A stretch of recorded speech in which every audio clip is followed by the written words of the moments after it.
ini kami tidak konsultasikan juga karena memang tidak sesuai dengan Pergub UHJ, jadi ini tidak bisa diproses. Yang Diagnosanya ininya, sakitnya. Tapi pihak rumah sakit nggak tahu juga ya mas? Ya, rumah sakit sudah tahu sebetulnya. Tadi barusan sebelum jenengan tidak di ACC juga. Ini kan pertama saya sudah dibawa ngajuin ini kan karena ketidakmampuan. Ini kan yang kemarin tanggal begini sebentar. Iya. Kalau ini kan pasien masuk hari ini. Iya. Pasien masuk hari ini, diagnosanya kan ISPA febris. Diagnosa ini tidak termasuk yang di kriteria UHJ. Yang di kriteria apa? Yang mengandung kegawat daruratan. Sebenarnya peraturan itu ada nggak sih? Ada mas. Peraturan Bupati nomor 97 tahun 2024 mengubah peraturan Bupati nomor 24 tahun 2023. Itu. Ada peraturan. Ada peraturannya.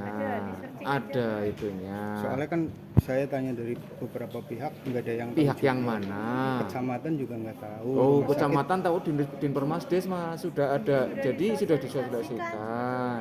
Ada di Permasdes, ada desa. Ke kecamatan Karangmoncol, dia nggak tahu juga karena saya mengajukan pertama ini baru bulan kemarin, 1 minggu kemarin anak saya opnam juga di PKU Muhammadiyah. Terus saya kan tanya bisa konsultasi, bisa konsultasi lah kata dari kecamatan seharusnya ini nggak tebang pilih kayak gitu. Tadi barusan ke kecamatan kayak gitu. Terus ke pihak rumah sakit juga saya kan konsultasikan juga tentang ini. Katanya kan diagnosa. Lah pihak rumah sakit juga nggak tahu juga. Rumah sakit yang tanya siapa? Ke siapa maksudnya? Ke bagian administrasi, kasir sama yang di IGD. Di IGD. Bilangnya tetap nggak tahu semua. Iya, jadi kenapa mereka mengeluarkan surat emergensi ini gitu. Jadi rumah sakit itu kami punya grup sendiri supaya koordinasi yang kayak gini gagal kenapa. Selain itu sudah disosialisasikan 3 kali mas. Jadi kalau sampai bawah tidak bisa terinformasikan sampai bawah, kami tidak bisa menyalahkan panjenengan, kami juga tidak bisa menyalahkan yang di bawah, tapi yang kami salahkan adalah yang di atas, pimpinan. Jadi ketika pimpinannya itu sudah tersosialisasikan harusnya disosialisasikan ke bawah. Dan itu sudah 3 kali mas, jadi nggak bahin-bahin maksudnya. Nah iya, maksudnya kalau ini kan tabu banget buat saya gitu loh, diagnosa gara-gara diagnosa gitu.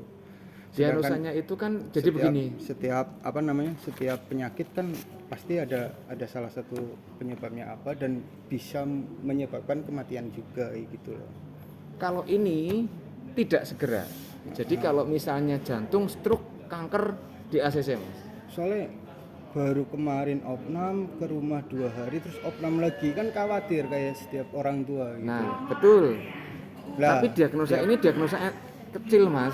Jadi kalau levelnya 1 sampai 10 ini level 2. Kalau level yang kita tanggung itu 7 ke atas itu pasti di ACC.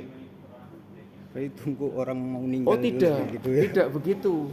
Kalau jenengan menyimpulkan seperti itu kurang tepat. Nah, kami pasti akan memilih antara yang gawat darurat dulu dan baru soalnya yang beberapa di internet juga kan mencari searching juga, mereka juga bilang di beberapa ini emang nggak tebang pilih kayak gitu. Purbalingga beda dengan tempat lain mas. Kalau tempat lain kalau ada tunggakan harus dibayar dulu. Purbalingga tidak. Purbalingga itu tadi barusan 2 menit yang lalu jangan masuk lah. Itu 6 juta mas. Itu kalau di tempat lain harus dilunasi dulu. Soalnya Purbalingga enggak harus begitu. Juga sistem dari BPJS kenapa sistem anak saya nggak sesuai kayak gitu. Loh, nggak sesuainya dalam artian kenapa kok ikut ke nenek nggak ke ibu kandung. Nah itu jenengan konsultasinya ke BPJS bukan ke kami. Sudah, cuma suruh ke dinas sosial. Nah itu tanya ke dinas sosial kesini. Bukan ke kami kalau itu. Kalau ikutnya terus ke disolusikan untuk urus UHC. Ya kalau ketika jenengan ngurus UHC tapi tidak sesuai kriteria kami pasti tolak. Tidak cuma panjenengan. Tapi kalau datanya tidak pas dari BPJS dan kependudukan bukan ke kami, ke BPJS. Kalau masalah jenengan diikutkan ke dinas sosial, nanti jenengan ke dinas sosial ke konsultasinya. Ya, cuma disarankan untuk kesini semua. Kalau ke Dari UHC pihak kalau- dari kan BPJS udah pernah ke BPJS. Tanya nih BPJS mana? permasalahan BPJS anak saya gimana gitu kan. Terus disaranin buat ke dinas sosial. Ya, dinas sosial. Terus nyaranin untuk UHC. Jadi kenapa saya tahu UHC gitu. ya Gitu. kalau UHC itu memang ada kriterianya, tapi kalau dengan penyakitnya ini tidak masuk kriteria UHC. Siap.